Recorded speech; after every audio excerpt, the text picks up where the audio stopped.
Are you ready to start canning, but your jars are dirty because you bought them at a garage sale or a thrift store, or you inherited them or found them in your basement? Good thing you came here, because we're going to wash up jars first and then we'll talk about canning. If you're new here, then welcome. I'm Laura Elaine, and here at my channel, I share content on homemaking, urban homesteading, traditional cooking, and more. I love to learn, and I love to share what I've learned with others. So I hope you'll join me on that journey. Here's how I wash my jars. I'm going to have to do them in small batches. I have several dozen that I'm going to need to wash, but I have a sink full of soapy water and probably a cup of white distilled vinegar in there. And I'm just going to start by taking these jars and submerging them in the water, and they're going to soak. Let them soak for, depending on how dirty they are, maybe 30 minutes to an hour.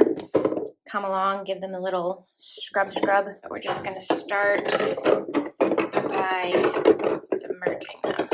Okay, we're back, and I'm going to scrub these jars. It's been well over an hour because I was busy doing other things. You can definitely let them soak as long as you need to. It's not going to hurt anything. But now I'm just going to scrub them, especially around any detailing work or words or any raised surfaces on the glass. That tends to be where there's mineral buildup.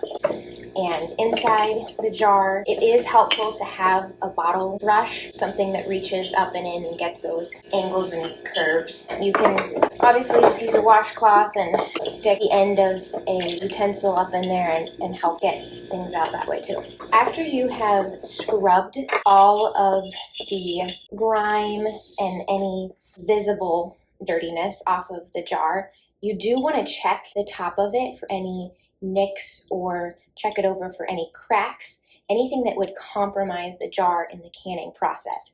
If there are any nicks along the top of this, your jar will not seal and you will have wasted that time in trying to can food.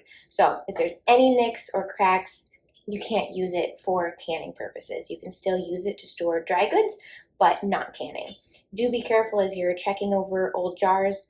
You don't want to hurt yourself. If you have jars that have rust along the top here where there would have been rings on them, to get that rust off, you can do another soak bath and or do a higher concentration of vinegar to water, and then just place your jars like this in the water. And so it's really concentrating on soaking the bottom of the jar, and then go back after you've let it soak and scrub along there. These ones, or at least this one, doesn't really have any rust along it, so I'm not concerned about that on this jar, but I have had jars that do have rust, and you just soak in vinegar.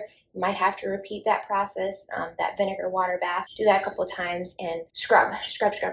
And if you have a more abrasive scrubby, something like this that you can scrub with, that is also helpful. You just want to rinse your jar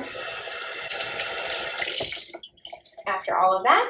And then after I can't see anything else on the jar that needs to be cleaned off, I'm going to put them in my dishwasher and run it through a cycle to clean them that way. And there you can see I've loaded them in the dishwasher and they're ready to go. Okay, let's have a little chat here about the difference between sanitizing and sterilizing. If you are looking at YouTube videos to find out how to clean old mason jars, as I assume you are if you are here watching this video, then you may have come across other videos or other things online that say you're sterilizing jars at this point. There's confusion because people use those two words interchangeably, and they shouldn't, because they mean different things. At this point, we're sanitizing jars, just like we sanitize our plates and our utensils after we eat after a meal. That's all we're doing. So I'm washing the grit and the grime off of them, and then I'm putting them in the dishwasher, and they're going through a cycle, and then I'm going to take them downstairs, and they are going into an environment that is not sterile.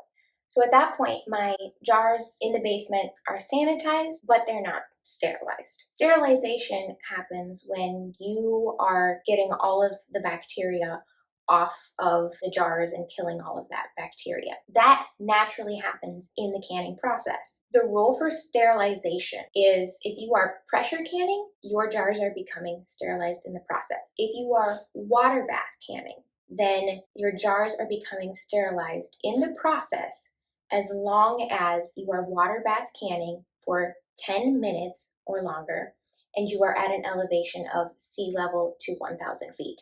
If you are at higher altitudes, then the length of time for the jar being in boiling water increases. So check that out, figure out your elevation, figure out how long it needs to be water bath canned for the jar to become sterilized. But that is the rule. And that's the difference between sanitizing something and sterilizing something. I hope that helps clear up any confusion you might have had between the difference between sanitizing and sterilizing your jars. That's how I clean my dirty jars, and I will run them through the dishwasher, take them downstairs, and then when I'm actually ready to can, I'll bring them up out of storage. I might run them through the dishwasher again, or I might just run them through some hot soapy water, just make sure dust and stuff like that is off of them, depending on how long I've let them sit down there before I get to canning. And then I will can them according to proper guidelines. So I hope that was helpful for you. If you've watched this far, thanks so much. Hit the like button down below and go ahead and subscribe if you'd like to see more from my channel, Laura Elaine.